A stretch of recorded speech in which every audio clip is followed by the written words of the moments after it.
अब आपको बताते हैं इस समय की सबसे बड़ी खबर जो देश के बहुत सारे परिवारों पर अपना असर छोड़कर जाएगी।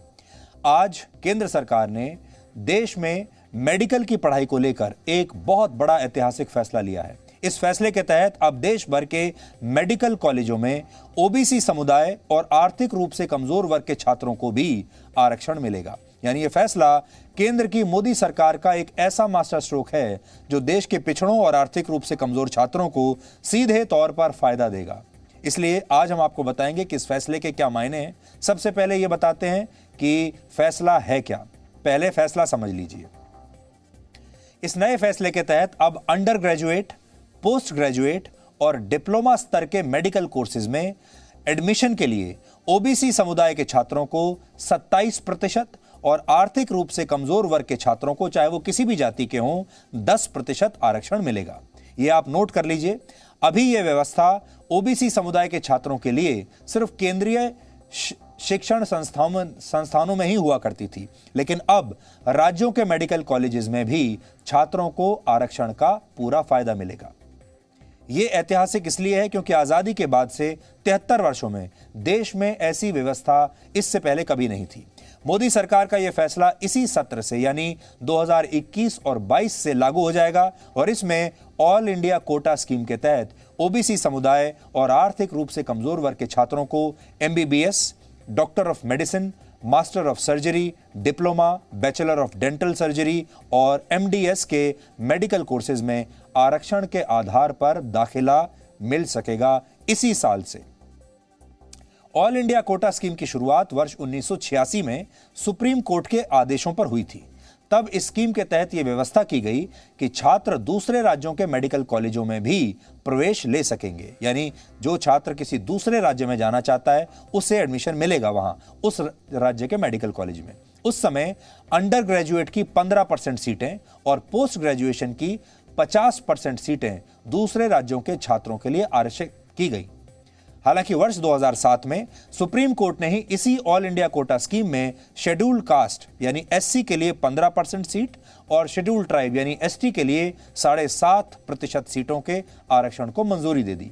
सरल शब्दों में कहें तो ऑल इंडिया कोटा स्कीम में अंडर ग्रेजुएशन के लिए जो 15% सीटें और पोस्ट ग्रेजुएशन की जो 50% सीटें थीं, उन्हीं में से एससी और एसटी समुदाय के छात्रों को आरक्षण दिया गया। और अब जो ओबीसी समुदाय को 27% और आर्थिक रूप से कमजोर वर्ग के छात्रों को 10% आरक्षण मिला है, वो भी इसी कोटे से दिया जाएगा।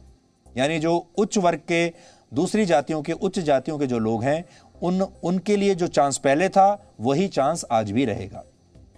इस फैसले से मौजूदा सत्र में ओबीसी समुदाय और आर्थिक रूप से कमजोर वर्ग के 5,550 छात्रों को सीधा फायदा मिलेगा। वर्ष 1980 में आई मंडल कमीशन की रिपोर्ट के मुताबिक उस समय देश में ओबीसी समुदाय की कुल आबादी लगभग 52% थी। इसलिए आपको यह जानना चाहिए यहां पर कि जिस ओबीसी समुदाय की हम बात कर रहे हैं उसकी आबादी 1980 में 52% थी, यानी हमारे देश की आधी आबादी से ज्यादा। हालांकि अभी अलग अलग अनुमान ये कहते हैं कि अब ये आबादी 52% नहीं बल्कि 54 से 55% के बीच ओबीसी आबादी हमारे देश में है। यानी हमारे देश में आधे से ज्यादा आबादी ओबीसी समुदाय से आती है। इसके लिए तब मंडल कमीशन ने 1931 की जनगणना के आंकड़ों को आधार बनाया था। 1931 में जो जनगणना हुई थी और 1931 की जनगणना हमारे देश की आखिरी ऐसी जनगणना थी जिसमें जातियों के हिसाब से जनगणना की गई थी। अब जो जनगणना होती है वो जाति के हिसाब से नहीं होती, इसलिए अब जो जनगणना होगी उसमें आप ये कभी पता नहीं लगा पाएंगे कि हमारे देश में किस जाति के किस वर्ग के कितने लोग रहते हैं। उसमें आप आर्थिक रूप से कमजोर और सक्षम लोगों के बारे में तो पता लगा सकते हैं, लेकिन यह नहीं पता चलेगा कि जातिगत जो रेशो है हमारी आबादी की वो क्या है।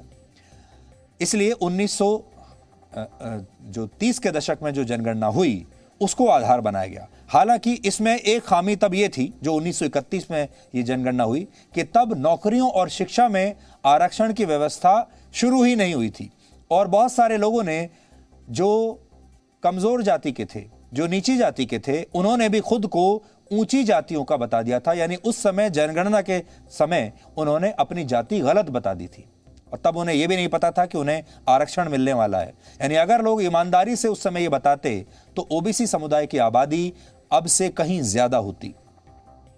वर्ष 2007 में जब नेशनल सैंपल सर्वे ऑर्गेनाइजेशन ने अपनी एक रिपोर्ट पेश की तो उसमें बताया गया कि देश में ओबीसी समुदाय की आबादी 41% है। हालांकि अनौपचारिक आंकड़ों के मुताबिक देश की कुल आबादी में ओबीसी समुदाय की हिस्सेदारी 54% मानी जाती है, जैसा कि हम आपको बता रहे थे।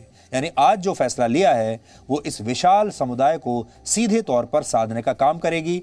आधी से ज्यादा आबादी को इसका फायदा होगा। पिछले कुछ वर्षों में मोदी सरकार का पूरा जोर अगर आपने नोट किया हो तो इसी ओबीसी समुदाय पर ज्यादा रहा है।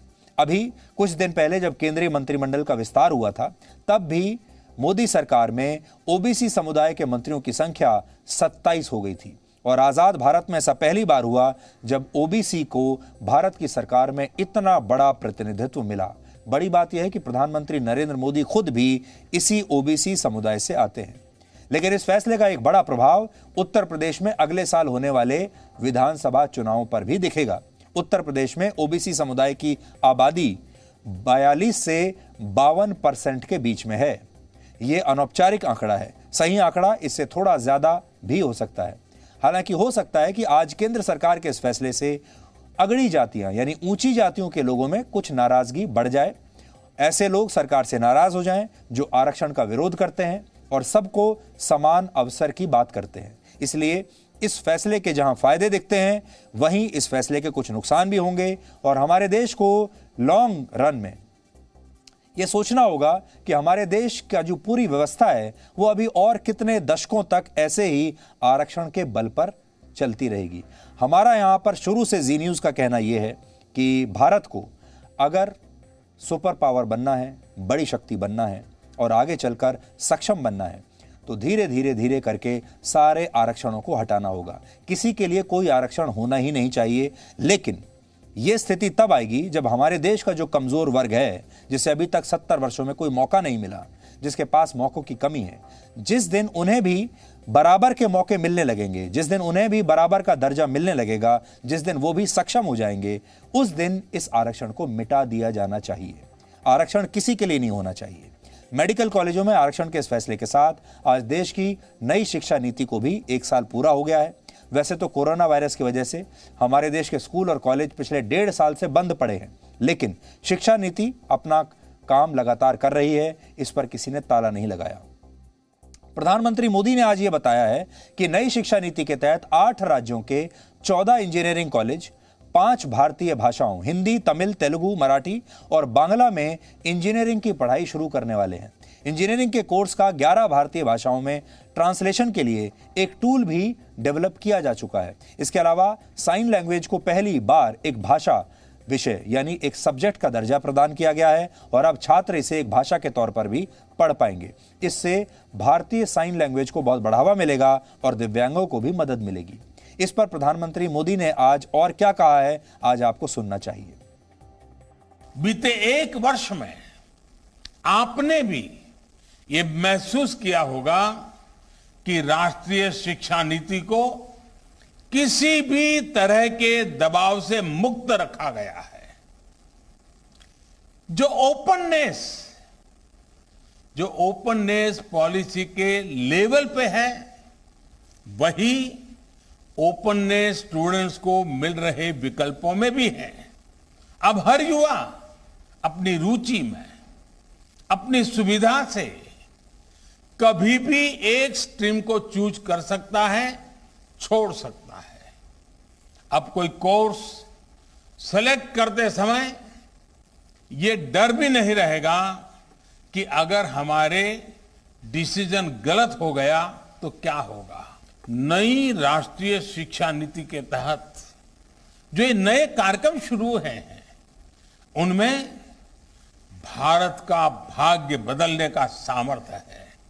अब हायर एजुकेशन में मीडियम ऑफ इंस्ट्रक्शन के इसके लिए स्थानीय भाषाओं में भी एक विकल्प होगी। मुझे खुशी है कि 8 राज्यों के 14 इंजीनियरिंग कॉलेज 5 भारतीय भाषाएं हिंदी, तमिल, तेलुगु, मराठी और बांग्ला में इंजीनियरिंग की पढ़ाई शुरू करने जा रहे हैं। तो अगर आपके बच्चे स्कूल में पढ़ते हैं, कॉलेज में पढ़ते हैं, या आप चाहते हैं कि आपके बच्चे एक दिन बड़े होकर इंजीनियर बने, डॉक्टर बने, वो इंजीनियरिंग कॉलेजेस में जाएंगे, मेडिकल कॉलेजेस में जाएंगे, तो आपको एक बात यहाँ समझनी होगी कि भारत की शिक्षा के क्षेत्र में, भारत में अब क्रांति आ रही है। पुराने नियम बदले जा रहे हैं, नए नियम अब लागू हो रहे हैं, और जो नए नियम हैं वो बहुत सरल हैं। उदाहरण के तौर पर हमारे देश में ये माना जाता है कि अगर किसी छात्र को हिंदी और अंग्रेजी नहीं आती, खास तौर पर वो जिन्हें अंग्रेजी नहीं आती, तो आप इंजीनियर नहीं बन सकते, क्योंकि इंजीनियरिंग कॉलेज में आपको अंग्रेजी में पढ़ना पड़ेगा। आप डॉक्टर नहीं बन सकते क्योंकि आपको अंग्रेजी में पढ़ना पड़ेगा। और जो क्षेत्रीय भाषा में अगर आप काम करना चाहते हैं तो आपके लिए विकल्प बहुत कम थे, लेकिन अब अगर आपको हिंदी और अंग्रेजी नहीं आती तब भी आप इंजीनियर बन सकते हैं। बहुत सारे इंजीनियरिंग कॉलेजेस में अब ये बदलाव आ रहे हैं। लेकिन एक बात हम जरूर कहेंगे कि हमारे देश को एक ना एक दिन आगे चलकर आरक्षण और सब्सिडी, इन दोनों चीजों से बाहर निकलना पड़ेगा। हमें यह सुनिश्चित करना होगा कि हमारे देश के तमाम लोग, हमारे देश के चाहे किसान हो, मजदूर हो, गरीब वर्ग के लोग हों, वो एक दिन ऐसी आर्थिक स्थिति में पहुंच जाएं कि उन्हें सरकार से किसी मदद की जरूरत ही ना पड़े। वो अपने बिल खुद दे सकें, वो अपने जितने भी खर्चे हैं, अपनी इंस्टॉलमेंट हैं, दे सकें, और उन्हें सब्सिडी की सरकार से कोई आवश्यकता ना पड़े। इसी तरह हमें एक दिन वो दिन भी देखना होगा जब हमारे देश में सारे बच्चे नौकरी वाले हों या पढ़ाई लिखाई करने वाले हों, उन सबको हम इतना सक्षम बना दें कि उसके बाद उन्हें आरक्षण की आवश्यकता ही ना पड़े। इस देश में हर छात्र को बराबर का मौका मिले और कोई भी छात्र जो चाहे, जिस चाहे कॉलेज में जाकर पढ़ाई कर सके। उसे इंजीनियरिंग करनी है, मेडिकल करना है, और कुछ करना है, उसके पास सारे विकल्प खुले होने चाहिए।